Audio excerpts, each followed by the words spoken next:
श्री सीता रामचंद्राभ्याम नमः।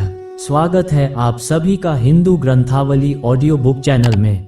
45वां सर्ग, देवताओं और दैत्यों द्वारा क्षीर समुद्र मंथन, भगवान रुद्र द्वारा हालाहल विष का पान, विष्णु के सहयोग से मंद्राचल का पाताल से उद्धार और उसके द्वारा मंथन, धन्वंतरी, अप्सरा, वारुणी, उच्चैश्रवा, कौस्तुभ तथा अमृत की उत्पत्ति और देवासुर संग्राम में दैत्यों का संहार।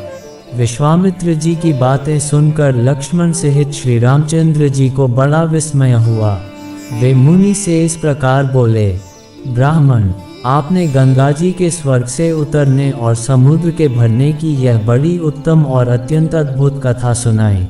काम क्रोधादि शत्रुओं को संताप देने वाले महर्षि, आपकी कही हुई इस संपूर्ण कथा पर पूर्ण रूप से विचार करते हुए हम दोनों भाइयों की यह रात्रि एक क्षण के समान बीत गई है। विश्वामित्र जी, लक्ष्मण के साथ इस शुभ कथा पर विचार करते हुए ही मेरी यह सारी रात बीती है। तत्पश्चात निर्मल प्रभात काल उपस्थित होने पर तपोधन विश्वामित्र जी जब नित्य कर्म से निवृत्त हो चुके, तब शत्रु दमन श्री रामचंद्र जी ने उनके पास जाकर कहा, मुने, ये पूजनीय रात्रि चली गई। सुनने योग्य सर्वोत्तम कथा मैंने सुन ली। अब हम लोग सरिताओं में श्रेष्ठ पुण्य लीला त्रिपथगामिनी नदी गंगा जी के उस पार चलें। सदा पुण्य कर्म में तत्पर रहने वाले ऋषियों की यह नाव उपस्थित है। इस पर सुखद आसन बिछा है। आप परम पूज्य महर्षि को यहाँ उपस्थित जानकर ऋषियों की भेजी हुई नाव बड़ी तीव्र गति से यहाँ आई है। महात्मा रघुनंदन का यह वचन सुनकर विश्वामित्र जी ने पहले ऋषियों से श्री राम लक्ष्मण को पार कराया। तत्पश्चात स्वयं भी उत्तर तट पर पहुंचकर उन्होंने वहां रहने वाले ऋषियों का सत्कार किया। फिर सब लोग गंगा जी के किनारे ठहरकर विशाला नामक पुरी की शोभा देखने लगे।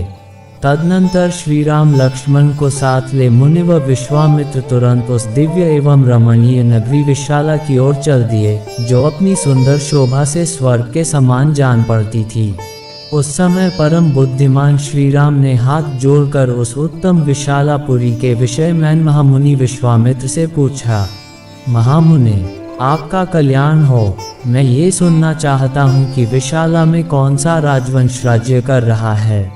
इसके लिए मुझे बड़ी उत्कंठा है। श्री राम का ये वचन सुनकर मुनिश्रेष्ठ विश्वामित्र ने विशालापुरी के प्राचीन इतिहास का वर्णन आरंभ किया। रघुकुल नंदन श्री राम, मैंने इंद्र के मुख से विशालापुरी के वैभव का प्रतिपादन करने वाली जो कथा सुनी है, उसे बता रहा हूँ, सुनो। इस देश में जो वृतांत घटित हुआ है, उसे यथार्थ रूप से श्रवण करो। श्री राम, पहले सत्ययुग में दिति के पुत्र दैत्य बड़े बलवान थे और अदिति के परम धर्मात्मा पुत्र महाभाग देवता भी बड़े शक्तिशाली थे। पुरुष सिंह, उन महामना दैत्यों और देवताओं के मन में यह विचार हुआ कि हम कैसे अजर अमर और निरोग हों। इस प्रकार चिंतन करते हुए उन विचारशील देवताओं और दैत्यों की बुद्धि में यह बात आई कि हम लोग यदि क्षीर सागर का मंथन करें तो उसमें निश्चय ही अमृतमय रस प्राप्त कर लेंगे। समुद्र मंथन का निश्चय करके उन अमित तेजस्वी देवताओं और दैत्यों ने वासुकी नाग को रस्सी और मंद्राचल को मथानी बनाकर क्षीर सागर को मथना आरंभ किया। तदनंतर 1000 वर्ष बीतने पर रस्सी बने हुए सर्प के बहुसंख्यक मुख अत्यंत विशुगलते हुए वहां मंद्राचल की शिलाओं को अपने दांतों से दिंसने लगे।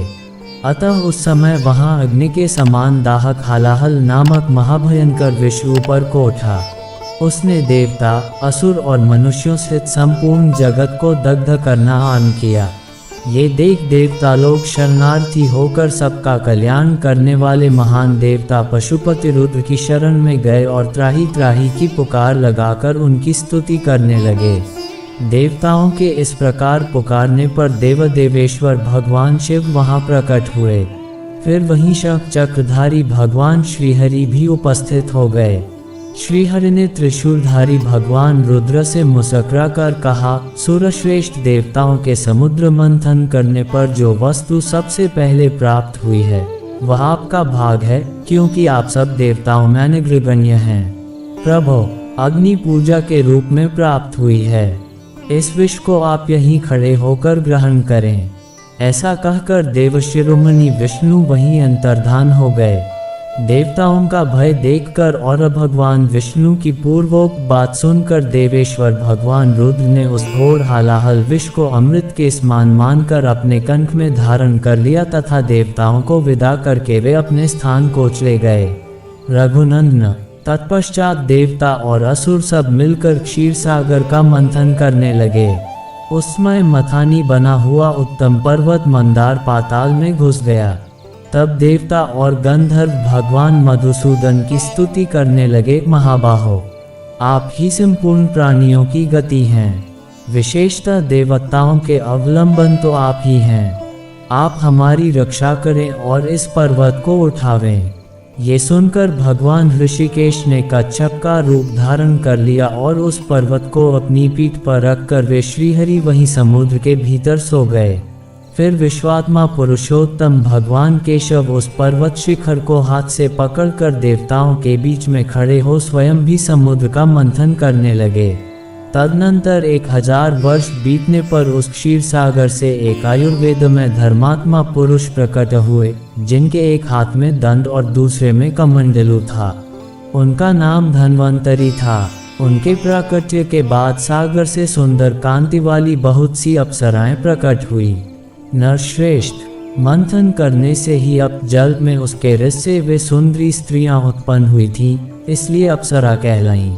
काकुत्स्थ, उन सुंदर कांति वाली अप्सराओं की संख्या 60 करोड़ थी और जो उनकी परिचारिकाएं थीं उनकी गणना नहीं की जा सकती। वे सब असंख्य थीं। उन अप्सराओं को समस्त देवता और दानव कोई भी अपनी पत्नी रूप से ग्रहण न कर सके, इसलिए वे साधारणा सामान्य मानी गईं। रघुनंदन तदनंतर वरुण की कन्या वारुणी, जो सुरा की अभिमानिनी देवी थी, प्रकट हुई और अपने को स्वीकार करने वाले पुरुष की खोज करने लगी।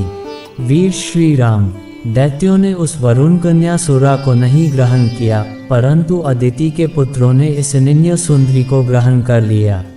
सुरा से रहित होने के कारण ही दैत्य असुर कहलाए और सुरा सेवन के कारण ही अदिति के पुत्रों की सुर संज्ञा हुई। वारुणी को ग्रहण करने से देवता लोग हर्ष से उत्फुल्ल एवं मग्न हो गए। नरश्रेष्ठ, तदनंतर घोड़ों में उत्तम उच्च श्रवा, मनिर्द कौस्तुभ तथा परम उत्तम अमृत का प्राकट्य हुआ। श्री राम, उस अमृत के लिए देवताओं और असुरों के कुल का महान संहार हुआ। अदिति के पुत्र दिति के पुत्रों के साथ युद्ध करने लगे। समस्त असुर राक्षसों के साथ मिलकर एक हो गए। वीर, देवताओं के साथ उनका महाघोर संग्राम होने लगा, जो तीनों लोकों को मुँह में डालने वाला था। जब देवताओं और असुरों का वह सारा समूह क्षीण हो चला, तब महाबली विष्णु ने मोहिनी माया का आश्रय लेकर तुरंत ही अमृत का अपहरण कर लिया। जो दैत्य बलपूर्वक अमृत छीन लाने के लिए अविनाशी पुरुषोत्तम भगवान विष्णु के सामने गए, उन्हें प्रभावशाली भगवान विष्णु ने उस समय युद्ध में पीस डाला। देवताओं और दैत्यों के उस घोर महायुद्ध में अदिति के वीर पुत्रों ने दिति के पुत्रों का विशेष संहार किया। दैत्यों का वध करने के पश्चात त्रिलोकी का राज्य पाकर देवराज इंद्र बड़े प्रसन्न हुए और ऋषियों तथा चारणों सहित समस्त लोकों का शासन करने लगे। इस प्रकार श्री वाल्मीकि निर्मित आर्ष रामायण आदि काव्य के बालकांड में 45वां सर्ग पूरा हुआ। 45